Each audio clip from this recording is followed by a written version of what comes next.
Isang magandang umaga po sa inyong lahat. Magandang umaga po, Father. Ngayon po ay Huwebes, sa unang linggo sa panahon ng Adbiento.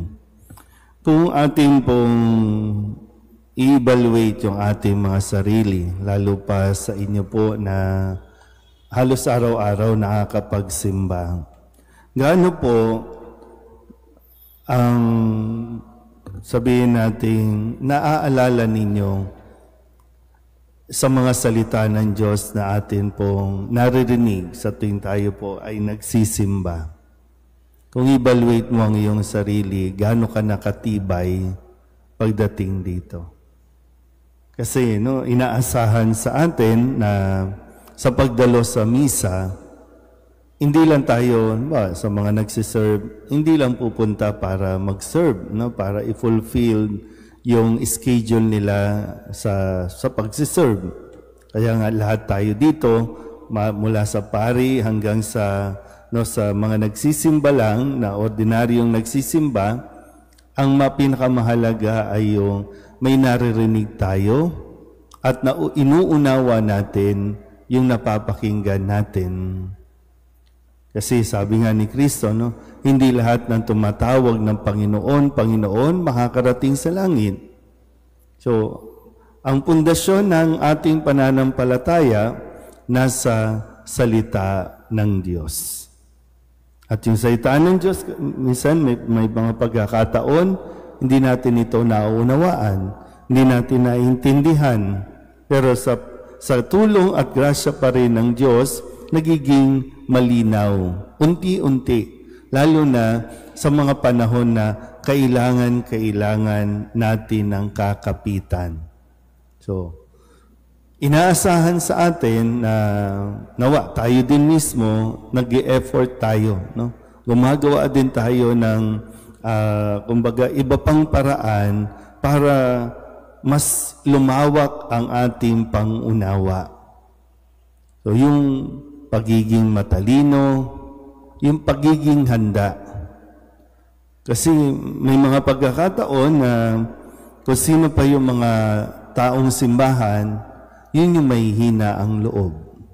Yun yung pag may mga pagsubok, yung may mga problemang dumarating, napakabilis bumigay. Napakabilis panghinaan. Pero araw-araw naman nagsisimba. Kasi nga, baka yung pag-unawa natin, naasahan natin na dahil araw-araw tayo nagsisimba, dapat walang problema. Dapat wala kang sakit. Dapat walang mga pangit na pangyayari sa buhay mo. Kaya ito yung pinapaliwanag ni Jesus. Kinukumpara niya ng isang taong nakikinig at nagsasagawa ay isang matalino. Samantalang yung isa ay naging mahina dahil hindi nakinig at hindi nagsabuhay.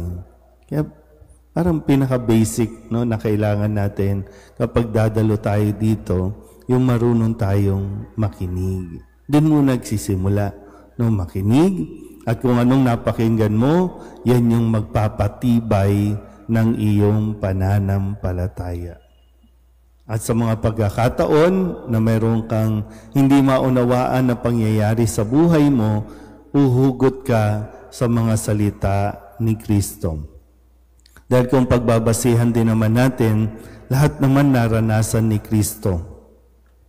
Maging ang panunokso ng demonyo, dinanas niya at ipinakita niya kung paano ito haharapin, kung paano ito mapagtatagumpayan.